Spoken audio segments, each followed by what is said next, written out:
Christy, welcome to the show. Let's get started with Venture Within. Why is your business called Venture Within? Venture Within. Why?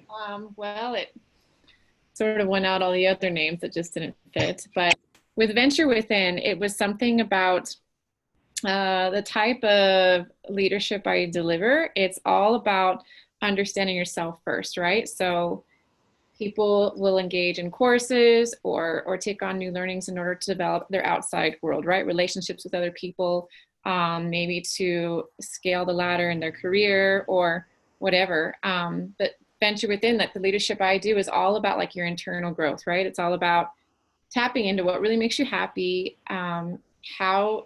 How do you really operate? Right. And so we were just talking before about that the coffee cultures in different places around the world, and the way that you take your coffee or have your coffee communicates about you and we're speaking broadly culture, but I think there's something there with the individuals as well, right? That's we don't spend a lot of time going inside ourselves because we've got the whole world to distract ourselves, even just in our pocket. So how are you manifesting that? So you talked a little bit about the workshops and whatnot. How are you getting people to venture within? How? Okay. So, well, there's two different things I do. One is, well, basically it's the leadership curriculum I use. I offer that online for like the busybody who wants to just sort of build on this weekly.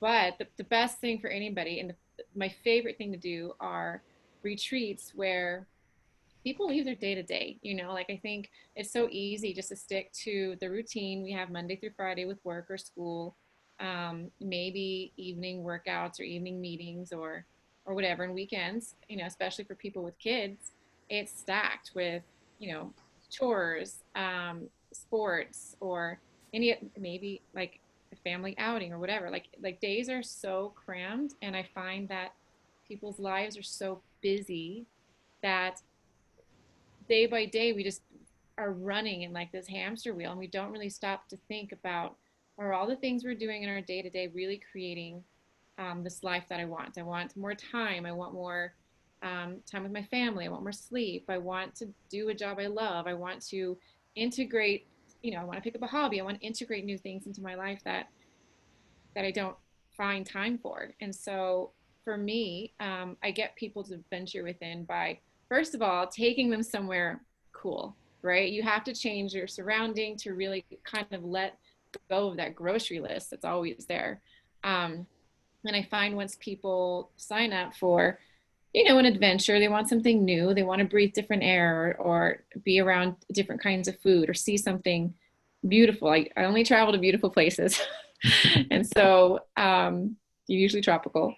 And so once there, I find people don't show up with a role. They're no longer a mother or a sister or a girlfriend or a father or brother or anything. They are only Matt. They're and nobody knows anything about them. And from that sort of that feeling that you don't come with a set list of expectations, and you can just feel free to talk about the kinds of things that you want to see in your life in a way that's honest, in a way that's friendly, safe. And everybody on my retreat, they come for that purpose. They come just to reset, and like it's time and space that they need to look at their patterns of behavior, limiting beliefs, and then to access that. I have like a leadership curriculum I've been using for 10 years now, and I stand by it. Like I tweak it here and there, depending on the needs of my group or the needs of an individual or the location or whatever.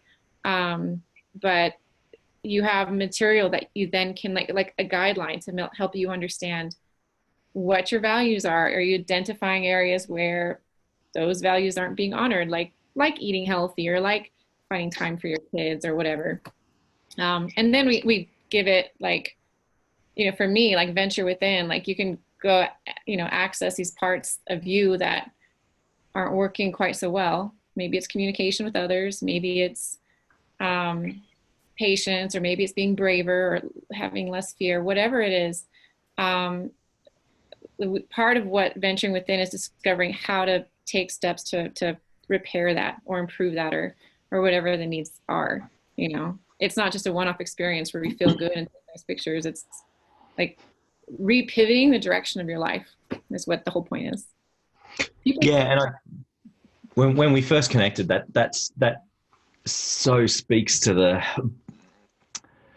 I was going to say the bottom of my soul, but the reality of my life. I hadn't gone. I longed to travel, but didn't have the means or the opportunity until I was 21 and went to work at a camp in America. And that concept of being just you with um, no baggage, but also no connection to anyone else, where you can be who you want to be, is just so valuable. And I don't think people get that very often, right? It can be transformative. And I used to really make sure that I got that when I was working there full time.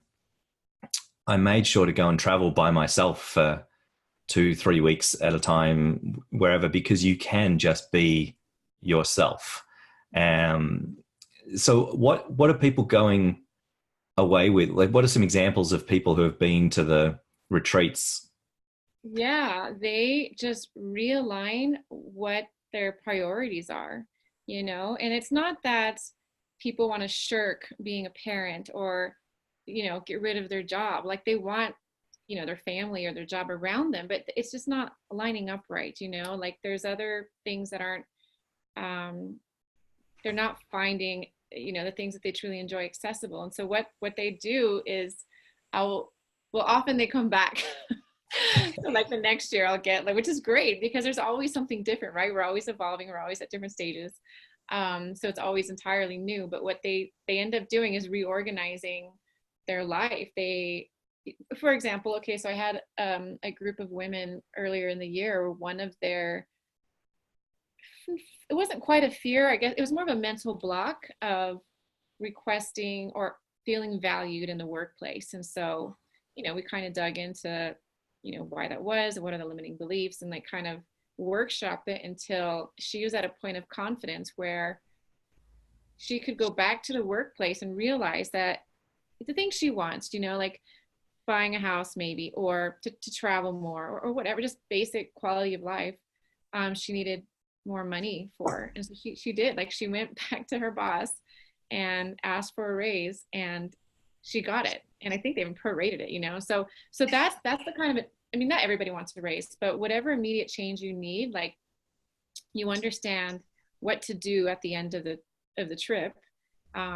You have, on a retreat, you have like the supportive community. So I only know that she did that because she called and told me, like kind of having a talk with her and another woman, and she's like, what, that inspired me, and I felt confident, and I want to, I have my eye on this house over here, and it's not going to work with my salary. And I just found a way to validate herself, and it was paid off literally, so that's one example of it's all about the mindset, right? So whatever, I believe whatever we want, we can have. It's just understanding that that's within our reach, and then figuring out what we need to do, maybe readjusting how we think about ourselves or what we really want, and then starting to, implement daily practices or daily action, until we get to that point. It's not always like immediate, but we get there. So.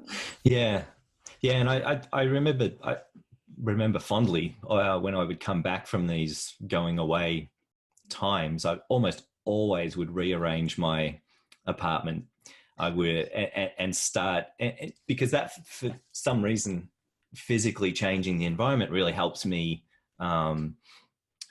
change myself, and I would have practices or things I was going to ask, or things I was going to change in life or at work, or it's really really important. I want to come back to travel, because we sort of have gone into that already, but you mentioned that earlier as well. But before we do that, you're in Colorado now, but where are you based, and how did you come to be based there for life?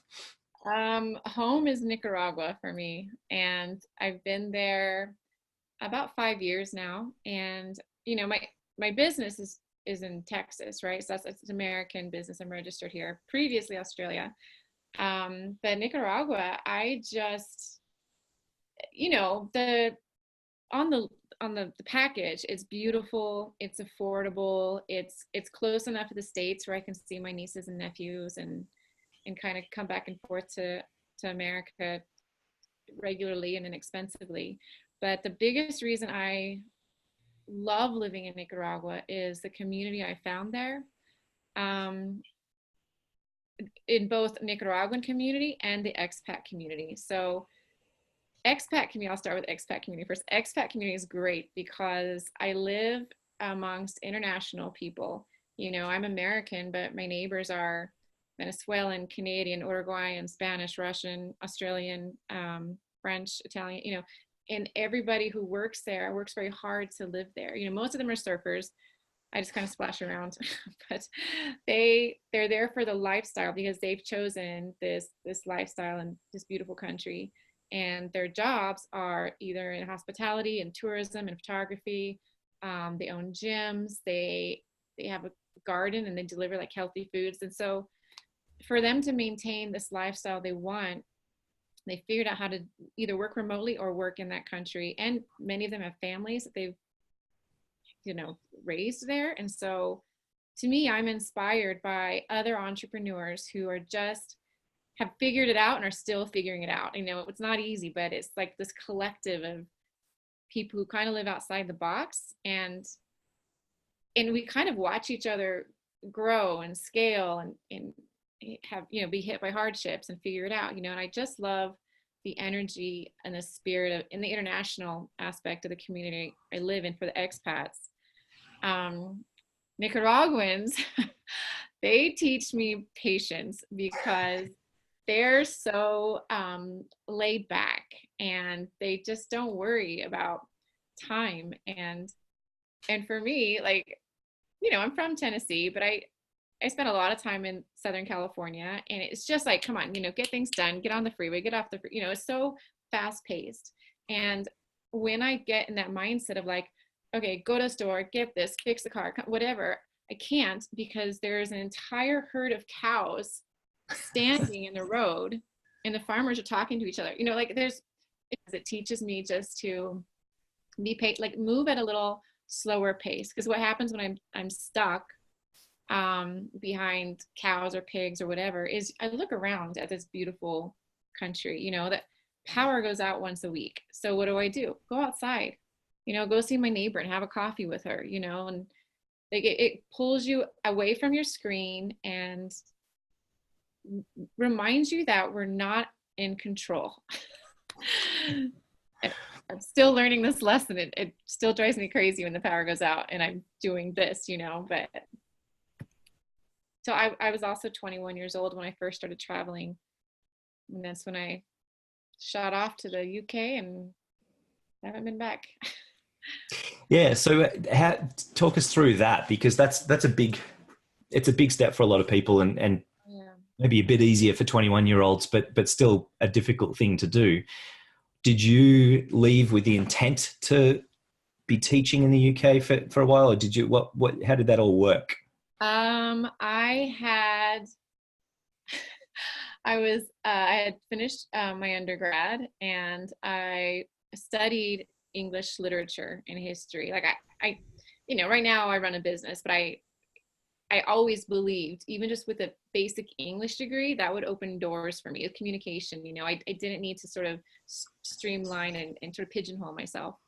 So I had my undergrad was in English literature and history, and I was actually meant to get married.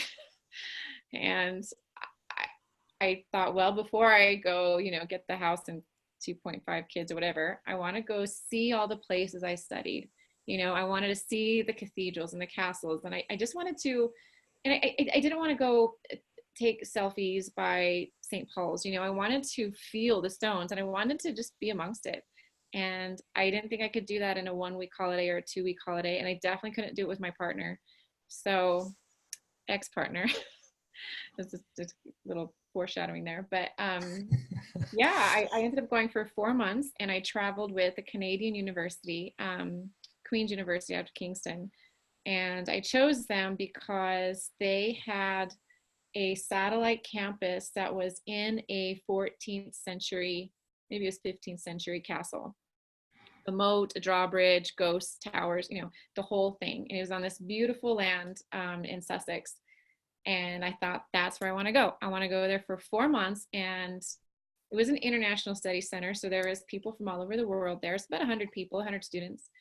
And that's what I did. And after 4 months, first when I got there, I was taking photos of, these beautiful old castles and walls. And then as you go through your photos, and in the end, it was just pictures of people and faces, and just, I just loved it. And after those 4 months, I thought, there's no way I can go back now. It just sort of opened up something inside me. All the lights were on. So I went back, broke the news to boyfriend and family, moved in with my sister, and got a job and saved. And then I moved back to England a few months later, and I ended up getting my graduate degree in Sussex too. I ended up going for 1 more year, and then I got the grad degree, and then I was offered a teaching job, and then I was offered a visa, So my 4-month jaunt turned into 7 years where, I lived in a house with 6 people where I was the only one who only spoke English. And they were a combination of PhD students and astrophysicists and musicians. And we didn't have a TV, and we didn't have internet. So the conversation, to be amongst such intelligent, interesting people who were pursuing their professions in a language not their first language. I was an American teaching English in English. I just felt like, I need to up my game, So it was an incredible experience. I learned a lot. I'm still close friends with people from that Canadian university, and with my roommates. This is like 20 years ago now, or maybe not 20, 15. Yeah. So that was the starter. I haven't really lived in the States since. Yeah, that really mirrors my experience too. I went at 21, went for 3 months, really to see Europe. I went to America as kind of a simpler or a easier way to get to Europe. I had no expectations of what would happen in America, and then it changed my life, changed the way I was thinking about things, and that same thing of living with those people. And then I didn't really go home for I was there. I was in America for 19 years and went back and forth. But it's it's a really interesting mirroring. So did you get the sense that 4 months there in Sussex, you were realizing things about yourself, that was the venture within, because of the change of location and then all those different people around you as well? Were you experimenting with your identity and being someone different, or were you basically the same? Not on purpose. Like I was just but that's exactly what happened. Is you just you start to, like, we all have this inner voice, right? You can call it intuition. Some people can call it, if you're religious, it could be like, like, I don't know if it's God, or I don't know, but something that speaks to you. For me, it's like, it's just my heart, like, what is it that that you need? And it's almost like, have you ever not realized you're hungry, and then somebody starts cooking and you're like, oh my gosh, like, you can't, like, whatever you're doing stops. You start thinking about what's cooking, or what food is, or where you're going to get your meal, and that's how it felt to me. Is I just could not turn back, and I felt like there's a whole part of me that I wanted to understand, and I wanted to learn, and I couldn't turn it off, and to be honest, like, that kicked off everything I do now. You can boil down to that 4-month trip, because I know I'm a same person, but I'm a much better version of myself. And I became a better teacher. And now the whole point of the leadership I teach and the venturing within, and the reason people should change, displace themselves for a while, is because I know how good it feels to really lock into to who you are, and to feed that little person inside you, and that's all I ever wanted to do. And when I was a school teacher in England, I loved my kids and I loved taking them on field trips. Get out of the classroom, let's go work outside today, let's go, what else can we learn, and how does each of them learn? And I've never, I don't know, I just keep expanding. Yeah. Well, I had similar experience with camp, that Yeah. I some of my favorite parts were working with these kids, especially kids from the inner city who hadn't been outside before, and just incredible being able to help them because I knew what that had done for me, and international staff that came in every summer as well. I really took the responsibility of helping them manage their experience, and just loved watching those transformations. And so many people did the same thing I did, and left their country to go and live in America. And but even Americans coming in, I remember that too, that they'd come in and just be blown away, and it again having that kind of blank canvas, not blank canvas. They themselves were not living in the context that they always lived in, and so people saw them differently, expected different things. It's really an incredible opportunity if you haven't had that before to do that. And I like your use of the term displace there. That's really what it is. Yeah. And I mean, it's scary. I mean, for sure I got homesick, and for sure there's always like this fear. What did my mother tell me? It's, everything worth doing is scary, or, you just got to get over that fear. And then there's so much available to you that you have no idea, and so you just try. And my job is to make it easier for people to get there, just to pave the way, or show them whatever I can do, like to have them realize. I mean, my, participants on my programs, when I worked with university students, they would travel overseas with me for the first time, and then after their trip they would then choose to go study abroad in Poland or study abroad in Mexico, or they would just take on more opportunities for themselves because they thought, oh, I can do this. This is amazing. I do love working with kids. I thought I only wanted, I had students who'd come work with the elephants in Thailand, and they didn't really care about the little Thai kids that were part of our visits. But they would finish the program realizing that they just had so much, not compassion, but just, they just loved, they were surprised by how much they loved working with people in another culture. That makes me happy, hearing those stories and seeing these Yeah. people. Yeah. So what happened at the end of the UK experience then? Was it a conscious decision? Was it a serendipity? What happened there? It was conscious for sure. I'd been there 7 years, and I was at a point where I could move up in the school I'd been teaching. I loved the school. I can't say enough good things about it. But the higher you go in education, the more it's an administrative role, and then you're sitting and you're eating cookies and biscuits, and and I don't want to do that. I didn't want to teach by grading papers, and I don't know. I always wanted to go to Australia.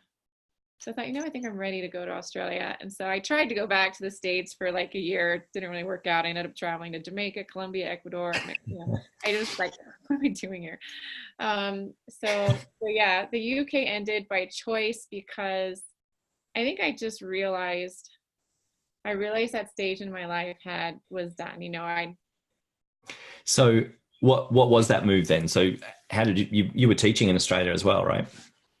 Yeah. So I taught high school or secondary school in the UK, but when I moved to Australia, I wanted to teach university level. And so I started off as a lecturer. You know, I taught English, I taught academic writing, I worked at University of Melbourne, I worked at Victoria, ACU, and but I did that for maybe a year or two. But pretty much after I first moved to Australia, that's when I started my first company, which was this leadership curriculum that I had taken myself.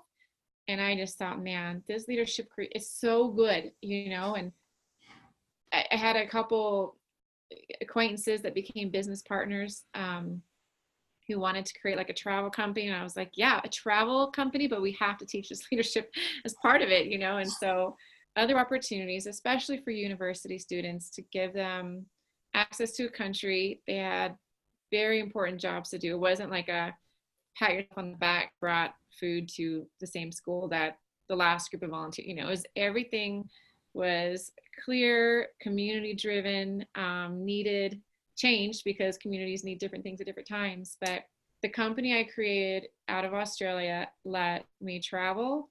It allowed me to create travel opportunities for others and embed it with the same leadership curriculum that I teach now. And we did that everywhere: South Africa, Cambodia, Thailand, Costa Rica, Nicaragua eventually. So did you go straight from that to Nicaragua then? Yeah, I did. I was in Australia for 5 years, and through staying, like, kind of discovering not just opportunity in Nicaragua for my business, but opportunities for me, you know. As you know, like, Australia is really far, and it's one of my favorite places to have lived. And I encourage anybody to go live there, at least for a short time if they can. But, you know, my siblings started having babies, and, you know, I just wanted to be closer to home. But I've been out of the country, and I traveled and lived among so many cultures that I think just coming back and living in America full time is just doesn't suit me. And I feel like I can also better offer opportunities to others if I'm living in the country and bringing them to, you know. I'm like I'm the neighbor, you know. I can show them things and take them places that pretty much like local knowledge, you know. And yeah, I wouldn't ever like, it's good, it's important to be like, especially in developing countries, that you're there, you know, like, this is rainy season, or don't stay here during this month because it tends to be overrun with, you know, a bunch of surfing dudes that are going to be loud and party, whatever, you know. Just understanding, understanding the place where I want people to go, I think, is better for me there than here and just shipping us off once or twice a year, you know? Yeah. Yeah. So in the Venture Within manifesto, you mentioned the word purpose a lot in the first paragraph, I think. Tell us what does that mean to you, and then how do you address that in your retreats and your trainings? If I mentioned it a lot in the first paragraph, I probably need to edit it again. but less is more. But yeah, no, purpose for me, like, that's everything. Like, what are we doing here? Why are we in a relationship with this person? Why are we spending our time every day at this job? Why, for some of us, like, why are we commuting so far to this job? You know, what is it that we must do? Like, your purpose is putting yourself in a position in your entire life that you are in the right place with the right people, doing the things that are right for you.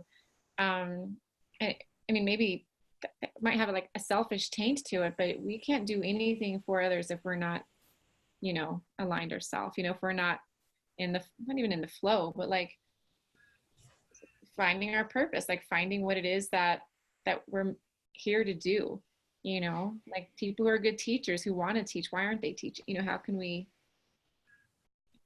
figure it out how to best use our talents, what our talents are, what is stopping us from exploring these talents or developing these, you know. And that's our purpose, you know, to be the best version of ourselves we can be. And that's 100% at the heart of all my programs, all my workshops, all my conversations. Yeah. And there's some ancient philosophy backing that up, right? I mean, people have philosophers have talked about what the point of our lives are for millennia, and a lot of them, that's what it comes down to, is you've just got this life. That's all you've got. So what are you going to do with it? And is it spending 2 hours or 3 hours of it in a car each day? And is it, what? And surely no one can answer that with a yes, right? There's no that idea of just killing time to get to work, to buy the house, to whatever. No one's going to honestly say that that's their purpose, right? Yeah, and a pet peeve of mine is when people see or they hear my travel stories, or they see that I live in a beautiful part of Nicaragua, and they say, oh, you're so lucky, you're so, and I'm like, nobody handed this to me, like you sacrifice a lot and you work very hard for the things that other people see and are attributing luck to that. So I think, yeah, definitely there comes timing, privilege, being born the time of the century that I've born in. Choices definitely play a part, but then when you get this deck of cards, like, how do you play it? And so, yeah, like how, and that's part of it too. And the very first workshop we do is like, all right, let's just start thinking about what we do in our day to day and accessing, like, how do we, maybe we don't even think we're, finding our purpose, if we're doing a good job at work or we have a happy home life, then. Yeah. And you've said too and you've said during this conversation too, that when you do get that and figure, and no one's figuring everything out, but when you start figuring things out and you start having these realizations, that does allow you to then do things for others. And that is your experience in that early teaching piece, is had this transformative experience. And now I love teaching that or facilitating that in these students of mine. And then obviously what you're doing now is, for me, magic. What you do now, I'm so envious of what you are doing. And that luck thing too is a pet peeve of mine. I hear that all the time, and I hear, my people tell my daughter she's so lucky to be able to travel or to get to X number of countries or whatever. And I think, no, it's all choice. And as you said, there's definitely privilege that you're born into, but it's choice to travel. We've got a car that we bought for $1,000 5.5 years ago, and there's no, that's it. That was a choice that has allowed us to take trips, and that it does come down to that. So how do you come around to convincing people that it's not luck, whether that's people coming to the retreats or just in conversation when someone tells you how lucky you are? Well, you don't have to convince them, because once they say something like, oh, you're so lucky, I'll be like, well, it's not lucky during rainy season, or it's not, or something, like, just kind of explain that, there's always the other side, I read this quote, I think it was in a biography I read recently, and it was talking about how, like, everybody sees this beautiful, like, swan swimming on the lake, but nobody sees, like, how fast they're pedaling underneath the surface, And so I don't know, convincing people that it's not luck, I would just, well, we all work very hard, or, sometimes we have no power, so that makes it even harder. And then, when people kind of see the sacrifices you make, then they're like, oh, okay, like, they kind of realize that this isn't utopia. It's just, yeah, it's my chosen lifestyle. So you're speaking at Hero Roundtable at the end of October.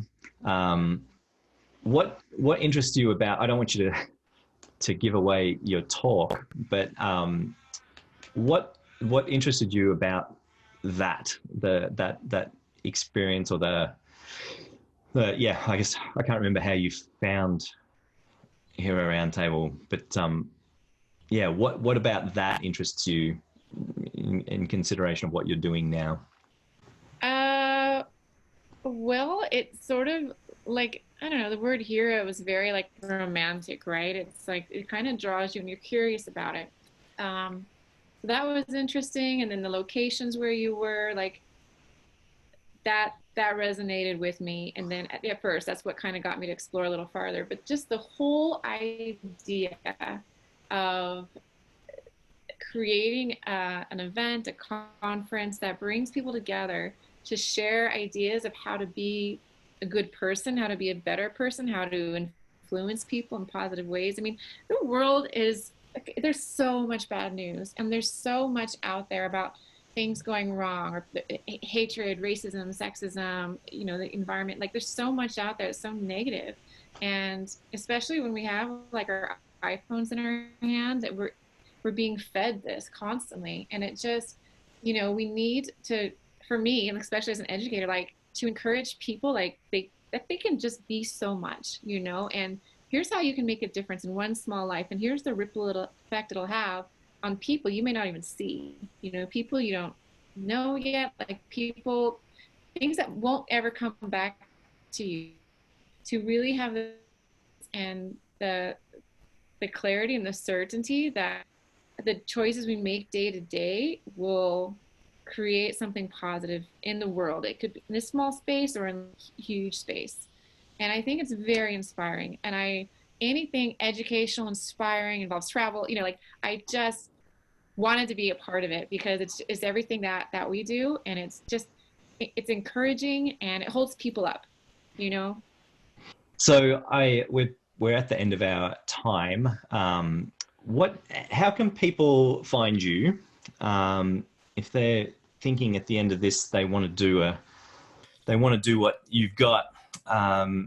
When's your next retreat? How can they do I know you do the online small groups. So what can they do, and then how can they find you online, social media, website? Yeah, so my website is Venture Within. So it's www.venture-within.com.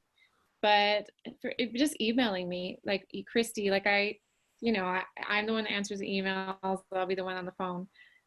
So a call is fine. But there's three different ways that I am able to help people now with Venture Within. One is the online course, and that's for individuals who maybe have time off work but want a proper vacation and don't want to use it for this, maybe something with the family. So that's the one-on-one, and that's a 10-week course.